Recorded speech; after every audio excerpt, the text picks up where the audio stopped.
Hala Kalingap Rab na tameme. Grabe ang mga binitiwang salita ng Australiano. Mapagpalang araw mga kalingap. Alam mo na ba ang latest? Tara, ating alamin. Pero bago ang lahat, pakisubscribe mo muna ang aking munting channel, pati na si Kalingap Rab at Kuya Bal Santos. Maraming salamat po. Mga kalingap, sa araw na ito ay ating bigyan ng reaksyon ang nakakagulat na binitiwang salita ng Australiano na si Edwin, na naging dahilan na natameme si Kalingap Rab at kapatid ni Kalingap Rab na si Pao. Sa vlog ni Kalingap Rab ay pinuntahan niya ang Australianong si Edwin upang bisitahin at ipaalam na lumipat na ng school si Pao. Saktong-sakto nang pinuntahan na nila sa school si Pao at nagkita na sila ni Edwin ay biglang nagulat si Pao sa kanyang nakita dahil si Edwin pala ito.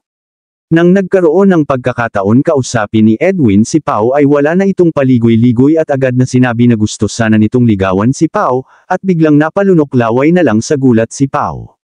Kaya sinabihan ni Pao si Kuya Rab niya na may gustong sabihin si Edwin, at walang pasikot-sikot ay agad bumwelta si Edwin at nagpaalam na gusto niya ligawan si Pao, seryoso naman siya sa kanyang nararamdaman. Kaya't natameme na lang itong si Kalingap Rab at si Pao, at sabay nagtawanan. Sinabi ni Kalingap Rab na nagulat talaga siya dahil wala man lang intro at straight to the point magsalita tong si Edwin. Kaya't sinabihan ni Kalingap Rab na wala naman problema sa kanya basta seryoso. Ang importante ay magpaalam din siya kina Kuya Val at Ate Edna. Ang masasabi ko lang ay masyado pang bata itong si Pao upang pumasok sa isang relasyon, pero dapat kung papasukin talaga nila ito ay dapat wag din nila kalimutan ang mga pangarap nila sa buhay, baka mamaya ay makaapekto ito sa bawat isa sa kanila. Alam naman natin kadalasan sa mga batang estudyant ngayon kapag pumasok sa ganito ay napapabayaan na ang kanilang pag-aaral. Ang kadalasan ay nalalaman na lang na nagdadalang tao na, at ang pag-aaral ay maapektuhan, at pansamantala munang hihinto.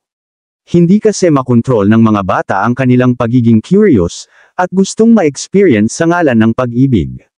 Anong masasabi mo tungkol dito mga kalingap? I-comment mo lang sa baba ang gusto mong sabihin at ating babasahin isa-isa. Maraming salamat po. To God be the glory.